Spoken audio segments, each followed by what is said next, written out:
Olá, pessoal. Hoje estamos com um convidado especial aqui no programa, o deputado Eduardo Bolsonaro, para falar sobre um assunto muito importante aqui no DF, em todo o Brasil, segurança pública. Seja bem-vindo, deputada. Obrigado, Renata. Eu que agradeço o espaço e começo felicitando, mandando um abraço para todos os telespectadores. Então, vamos lá para a nossa primeira pergunta. Hoje estamos reféns da criminalidade. Grande parte dos cidadãos buscam poder exercer seu direito de autodefesa e lutam para ter uma arma de fogo. Por que a possibilidade de portar uma arma aumentaria a segurança e não a violência? Renata, eu estaria sendo hipócrita aqui se eu falasse que o problema da segurança pública se resume a apenas a questão do armamento. Mas se nós pararmos para fazer uma análise fria dos números, principalmente no tocante a homicídios no Brasil, a gente vai reparar que o Brasil era muito melhor antes do Estatuto de Desarmamento do que depois do Estatuto de Desarmamento. E além dos números, a gente tem também a vontade popular. Em 2005 houve um referendo onde 64% da população brasileira disse que sim, quer ter uma arma de fogo, que quer que continue a comercialização de armas e munições no Brasil. Então isso aí, por mim, já é argumento suficiente. Até porque nós, políticos, nós somos representantes da vontade do povo. Mas se o povo já foi consultado, quem somos nós para fazer o contrário? O não, você já sabe, venceu o referendo sobre o comércio de armas de fogo e munição no Brasil. No estado, quase 60% dos eleitores votaram para que esse tipo de comércio não seja proibido. O Benê Barbosa, ele fala muito bem com relação às armas de fogo. Ele fala que, assim como você coloca um casaco para se proteger do frio, não é para acabar com o inverno, com a arma de fogo é a mesma coisa. A gente não espera que uma pessoa que compre uma arma de fogo, que ela vá para a rua e faça o papel do policial, que comece a trocar tiro com bandidos. A gente espera da ela a segurança e a certeza de que ela vá ter a legítima defesa. Se coloca no lugar de um criminoso, você gostaria de assaltar, de entrar na casa de alguém, armada ou desarmada?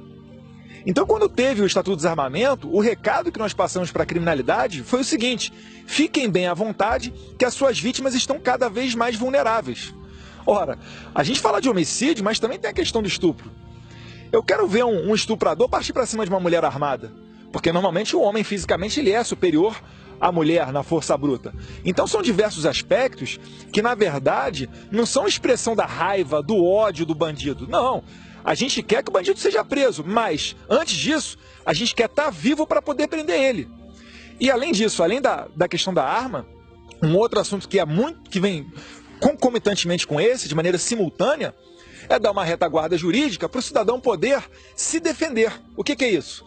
É feio falar, mas se alguém entrar na sua casa ou tentar estuprar você, mulher, que você possa dar 5, 10, 15, 20 tiros nele. Porque, na verdade, a sua vida ela continua normalmente. O ponto de desequilíbrio é o criminoso que cruza com a sua vida. Então, é injusto que você mande para a cadeia um policial, uma mulher ou um cidadão, depois dele apenas se defender.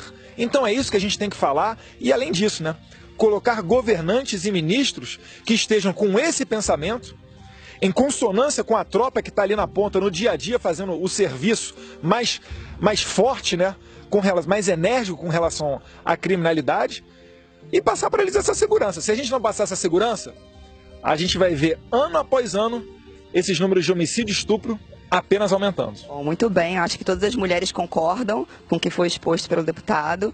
E vamos para a segunda pergunta. No caso do Rio de Janeiro, a cidade vem sendo palco de operações das Forças Armadas há anos e atualmente está submetida a uma intervenção federal.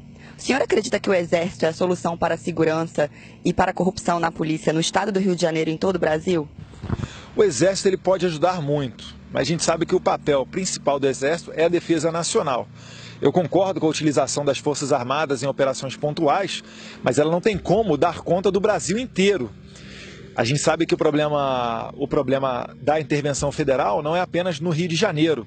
Se formos olhar para os números, o Ceará mata-se proporcionalmente muito mais até do que no Rio de Janeiro. Mas enfim, eu apoio a intervenção no Rio de Janeiro, mas acima disso, eu apoio que o policial, ou mesmo o militar nessas condições, que ele tenha a retaguarda jurídica para bem poder trabalhar. O que ocorre hoje? Por que perguntam tanto? Falam, Eduardo, o que está acontecendo com o Brasil que chegou nesse estado que está? É só a gente fazer um comparativo como é que era antes e como é que era hoje, Renata. Quando a nossa Constituição de 1988 ela foi feita, boa parte dos legisladores eram o quê? Os chamados presos políticos. E o que eles fizeram? Eles fizeram uma Constituição com um rol de garantias para os presos, de maneira que ele não pode ter prisão perpétua, ele não pode trabalhar. A redução da maioridade penal está prevista numa Constituição. Eu me arrisco a dizer, dificilmente você vai encontrar uma Constituição onde esteja assegurada a maioridade penal nela. E além disso, depois continuaram as inovações legislativas seguindo o padrão dos direitos humanos deturpados que nós temos no Brasil. Então veio o Estatuto da Criança e do Adolescente, veio a Lei 9.099 de crimes de menor potencial ofensivo. O STF falou que prisão 100% em regime fechado, ela fere a Constituição. Veio a audiência de custódia. Isso tudo vai colocando o marginal solto. O que vocês esperam? Que o marginal solto, que ele, num estalo de uma hora para outra, ele vai virar um trabalhador? Não vai. Porque, na verdade, o que ocorre é um desvio de valor, é um desvio moral dele. Da mesma comunidade dominada pelo tráfico, de onde sai o traficante, sai uma maioria de trabalhadores. Mas no Brasil, as pessoas acabam tendo essa solidariedade, tem pena do bandido, né, de mandar ele para a prisão encarcerada, que está lotada, né, fica fazendo sinalzinho com a mão, e depois eles acabam sendo soltos e ficam em sociedade. E eu nem me aprofundei aqui não, Renata, porque depois que ele é preso, ele ainda tem saidão, visita íntima, indulto de Natal, tem N prerrogativas que o policial não tem. Quando o policial, cumprindo o seu dever, mata um bandido, a imprensa às vezes cai de pau em cima dele. E o que ocorre com ele? Se for policial militar, ele toma até 30 dias de prisão domiciliar. Aí eu pergunto para você, coloque-se no lugar do policial. Você vai correndo para uma ocorrência onde haja uma troca de tiros? Só se você tiver o espírito de polícia no peito, só se você for vocacionado. Se você for um cara estritamente, vamos dizer aqui, entre aspas, inteligente, você fica lá no ar-condicionado esperando a sua promoção chegar. Some-se a isso a sua pergunta anterior, uma população desarmada. Está feito todos os ingredientes para a criminalidade deitar e rolar. Tem gente que já justifica o crime antes dele acontecer, falando que o marginal é uma vítima da sociedade, que ele é excluído da sociedade capitalista. Então quando ele vem roubar o teu carro ou cometer um latrocínio para pegar o seu celular, ele na verdade está se rebelando contra o sistema capitalista. Vejam só, as pessoas justificam o crime antes dele acontecer. Pega o vídeo que ficou famoso da Márcia Tiburi, onde ela fala, eu vejo uma lógica no assalto. Eu não sou a favor do assalto.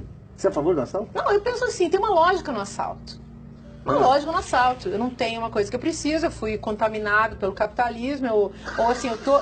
Começa a pensar do ponto de vista da inversão. Uma pessoa que vai para a televisão e tem espaço para isso, para falar que viu uma lógica no assalto. Revista de circulação nacional que dá espaço para o traficante nem da Rocinha dizer qual é a solução para o fim da violência no Rio de Janeiro. Eu falo, meu Deus do céu, pergunta para o estuprador também qual é a solução para acabar com os estupros, que ele vai te responder. É legalizar o estupro, é acabar com o Código Penal. Ele vai te responder isso. Foi o que o NEM falou. E um monte de gente, às vezes muitos deles interessados, porque são usuários de drogas, verdade seja dita, financiadores do tráfico, compram essa balela. E estão achando que dessa maneira vai melhorar a violência. Só vai melhorar a criminalidade, Renato, quando a gente tiver alguém de punho, alguém faca na caveira no Ministério da Justiça ou no recém-criado Ministério da Segurança Pública e que permita a sua tropa abater o bandido. Porque existe a violência boa. Vamos parar com isso de que não existe violência boa. Quando o estuprador vai estuprar uma mulher ou quando alguém vai roubar você, e um policial dá um tiro nessa pessoa, ele está agindo com violência, mas é a violência boa, é a violência saudável para a sociedade. E o criminoso tem que ter medo dessa violência, porque ele só respeita o que ele teme. Se ele não tiver medo, vai continuar do jeito que está aí no Brasil. Eu vi uma entrevista que o senhor falava sobre o ciclo completo das polícias. Poderia explicar para o telespectador o que seria essa proposta? Certa vez eu fui assaltada e decidi prestar ocorrência. Fiquei horas na delegacia, foi desanimador. O ciclo completo mudaria problemas tipo esse? Com certeza. O ciclo completo ele não é uma invenção brasileira, Renata. Na verdade, a gente só tenta reformular a nossa investigação policial aqui no Brasil, copiando sistemas que dão certo fora do Brasil. E a gente não precisa nem ir muito longe, não. Eu estou falando aqui de Chile, um país que tem mais de 95% dos seus crimes elucidados, enquanto que no Brasil esse índice não chega sequer a 10%. Então a gente está falando aqui que quando o marginal comete um crime, ele tem mais de 90% de chance de não ser preso, não ser punido por aquele crime. Agora, o que é o ciclo completo? O ciclo completo é o seguinte: a polícia que chegar naquele flagrante de delito, ela própria torna-se capaz de fazer a investigação. Então, por exemplo, o estado de referência é Santa Catarina, com relação ao termo circunstanciado. Ao invés de, no seu caso, são casos de furto simples, uma briga de futebol, um desentendimento entre vizinhos. Esses são crimes de menor potencial ofensivo. Ao invés de você ter que levar todas as partes, autor, vítima, testemunha, todo mundo para uma delegacia, esperar a sua vez para ser atendido, contar a sua história e daí então o delegado marcar uma hora no juizado especial, por que não pode o policial militar ou o policial civil, que está ali na hora, ali, na briga de vizinhos, ali na porta da casa dos envolvidos, por que não pode ele coletar esses depoimentos, olhar lá no sisteminha dele e marcar: olha, quarta-feira, 9 da manhã, está marcada aqui a audiência para vocês, lá vocês vão ter uma audiência de conciliação, ou caso não haja conciliação, vocês vão começar um processo judicial. Isso é simples, é primário, mas a dificuldade de ir adiante é porque muitas das vezes, por exemplo, o delegado de polícia, ele se sente perdendo atribuição ao permitir que a polícia militar, por exemplo, lavre um termo circunstanciado ou um auto de prisão em flagrante. Mas certamente isso daí traria muito mais celeridade para o país. E para vocês terem uma ideia do que eu estou falando, a gente está falando o seguinte: a economia de gasolina da viatura que vai transportar, do local do crime até a delegacia. Quando ela transporta, normalmente é um policial militar que está junto. Se a gente permitir que esse policial militar resolva o problema lá no local, é mais um policial militar que vai estar patrulhando aquela região, ao invés de estar ali esperando para fazer o seu depoimento numa delegacia. Então é uma economia ainda que vem em muito boa hora, a verdade seja dita. Então, de maneira bem apertada a síntese, é isso daí. E se você procurar estudar, vocês vão ver que o Brasil atualmente segue exemplos como o de Guiné-Bissau e mais 1 ou 2 países africanos que seguem esse modelo brasileiro de inquérito policial. Deputado, chegaram algumas perguntas aqui sobre esse tema para o senhor responder. Roda aí, pessoal. Nós temos visto escolas com índice alto até de drogas dentro das escolas, crianças agredindo professores, brigas do lado de fora das escolas ou até mesmo dentro das escolas. O que fazer para resolver essa situação? Seria melhor a militarização dessas escolas? As escolas militarizadas e as escolas militares no Brasil são um exemplo. Tanto que quando fui em Manaus visitar uma delas, junto com o deputado Jair Bolsonaro, a gente pôde ver de perto o exemplo da escola que era a pior escola do estado do Amazonas, em questão de notas, relatos dos alunos com a presença do tráfico de drogas e às vezes até de armas dentro da escola. E quando entrou, na verdade, não foi nem um corpo militar, é que a coordenação passa a ser de policiais militares, mas os professores seguem sendo civis. Então, na verdade, é uma gestão compartilhada. E depois do início desse trabalho, prezada Renata, o que aconteceu? Esse colégio saltou para ser o 4º melhor em notas do estado do Amazonas. Não tem mais tráfico de drogas, os professores são respeitados, não existe mais briga entre os alunos, mas existe ordem. É cantado o hino nacional, a turma entra em forma, os pais, quando vão pegar os alunos na saída das escolas, eles têm que acertar a tabuada para sair. E aí do aluno que errar a tabuada, hein? Porque ele volta para o final da fila e quando ele sai da escola, o pai está lá para pegar ele pelas orelhas, saindo da escola. E esse exemplo foi tão bom que foi não só enviado para outras escolas do Amazonas, essa gestão compartilhada com os militares, que em Goiás já passam de 30 escolas militarizadas. E, obviamente, existe uma fila de pais para colocar os seus filhos naquelas escolas. E, além disso, Renata, um efeito secundário. Quando é militarizado um colégio desses, no entorno dele, os pais já começam a pressionar os filhos a quê? A estudar para passar no concurso para entrar nessas escolas militarizadas. Então é toda a região que sofre de maneira benevolente, é uma coisa boa que ocorre com relação aos estudos. E uma criança, pode ter certeza, quando ela está numa escola dessa daí, não tem tráfico, não tem zoeira, o celular fica na entrada da sala de aula, e é isso que os nossos alunos precisam. É menos de libertinagem. Hoje em dia, muitas escolas são para quê? São para consumo de drogas e para como aprender a fazer sexo. Isso daí não leva ninguém a lugar nenhum. Especificamente falando sobre o estado do Rio de Janeiro, que é um estado que tem passado por um processo bem difícil, as unidades de polícia pacificadoras, né, que são as UPPs, foi um projeto da Secretaria de Segurança do Rio de Janeiro que pretende instituir polícias comunitárias em favelas, mas infelizmente os traficantes, percebendo que conseguiam resistir ao programa, acabaram tomando conta de todos os espaços. Eu acredito que o Eduardo tenha conhecimento do assunto. Houve cortes no orçamento e isso provocou instabilidade total no programa. E tinha tudo para dar certo. A pergunta que faço especificamente ao deputado Eduardo Bolsonaro é a seguinte. Eduardo, na sua concepção, o que poderia ter sido feito para que as UPPs de fato tivessem funcionado na totalidade? Eu gostaria também que você explicitasse alguns pontos negativos dentro do programa das UPPs. Se foi um programa completo, se houve necessidade de uma remodelação, se é possível, com uma remodelação, esse projeto ser aplicado novamente em outros estados. Excelente pergunta, Evandro. Para quem não é do Rio de Janeiro, o que é UPP? As Unidades de Polícia Pacificadora. É um projeto que começou, acho que em 2007, se não me engano, em que eles pegaram os batalhões das polícias militares e colocaram dentro das comunidades dominadas pelo tráfico de drogas. Inicialmente foi um bom exemplo, começou muito bem, mas depois acabou se tornando politicagem. Se tornou o carro-chefe do governador Sérgio Cabral, que começou a expandir o PP para tudo quanto é canto. E eu cito como exemplo emblemático o caso do Complexo do Alemão. Quando o Complexo do Alemão foi ocupado, depois daquelas cenas cinematográficas, né, dos bandidos fugindo por uma trilha para outra favela, Vila Cruzeiro, enfim, existiam mais de 2.000 homens do Exército lá. Quando esses 2.000 homens do Exército saíram, entraram em torno de 600 policiais militares. Ou seja, ocorreu uma fragilidade no efetivo em que a bandidagem percebeu que podia fazer frente e podia ir para cima da polícia.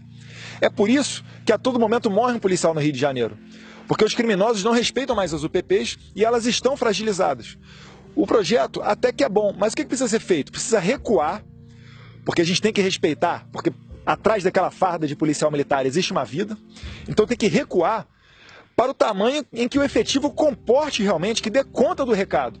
Não adianta nada você colocar à torta e à direita batalhão de polícia em tudo quanto é lugar, 2, 3, 4, 5, 10 policiais. Isso aí não vai gerar resultado. Tem que colocar o policiamento, junto inclusive com outros serviços sociais, sim. Colocar ali uma escola, uma oficina de profissionalização, levar oportunidades para aquela comunidade mais carente. Esse é o trabalho a ser feito. Em 2015, no meu primeiro ano de mandato, eu fui visitar as UPPs lá do Complexo do Alemão, junto com o deputado estadual Flávio Bolsonaro. E era assim, me desculpa aqui, mas o cenário é o pior possível. As paredes são todas cravejadas de bala, tiroteios frequentes, o caveirão às vezes não entra porque as ruelas são muito fechadas. E além disso, muitas das vezes, ficam 3 policiais vulneráveis a tomar tiro de umas 6 vielas. E eles falam que às vezes quando cai a noite, chega um menorzão ali, pega uma pistola ou um fuzil, descarrega para cima dos 3, né? Se pegar, pegou, e corre para dentro da favela. Quando o policial corre para dentro da favela, o que acontece? O moleque entra numa casa. Se o policial tentar entrar na casa, o morador tranca a porta e fala: aqui você só entra com mandado. Ele quase que cita o artigo 5º da Constituição, né? A casa é asilo inviolável, só podendo entrar aqui durante o dia com mandado ou em flagrante delito, blá, blá, blá, blá, blá, blá. Então, o policial, se ele entrar na casa daquele morador, é capaz no dia seguinte estar os direitos humanos falando que ele violou um domicílio, que é um absurdo, como a gente viu, né? Os mandatos coletivos, críticas em cima de crítica em cima disso, e ele não tem, mais uma vez, a retaguarda jurídica para poder trabalhar. Mas quando ele morre, ninguém dos direitos humanos presta lá um auxílio funeral, vê se a família está bem, se precisa de assessoria psicológica, se alguém precisa de assessoria jurídica para pensão. Isso aí, ninguém se preocupa. Mas ai do marginal que morrer na mão da polícia. É o Brasil de hoje. Muito obrigada, deputado, pela sua presença aqui no programa. Foi esclarecedor, um tema tão importante, segurança pública, tanto aqui no DF como em todo o Brasil, e principalmente por ter esclarecido também dúvidas dos nossos telespectadores e internautas. Eu que agradeço o espaço, Renata, a todos que nos assistem na internet ou pela Rede TV. E aproveito para deixar a dica. Se você quiser saber um pouquinho mais sobre o assunto, assista aos vídeos no YouTube do professor Olavo de Carvalho e do Nando Moura. Eles têm vários vídeos esclarecedores, não só com relação a esse tema, mas também a outros temas que são pertinentes a nós aqui brasileiros.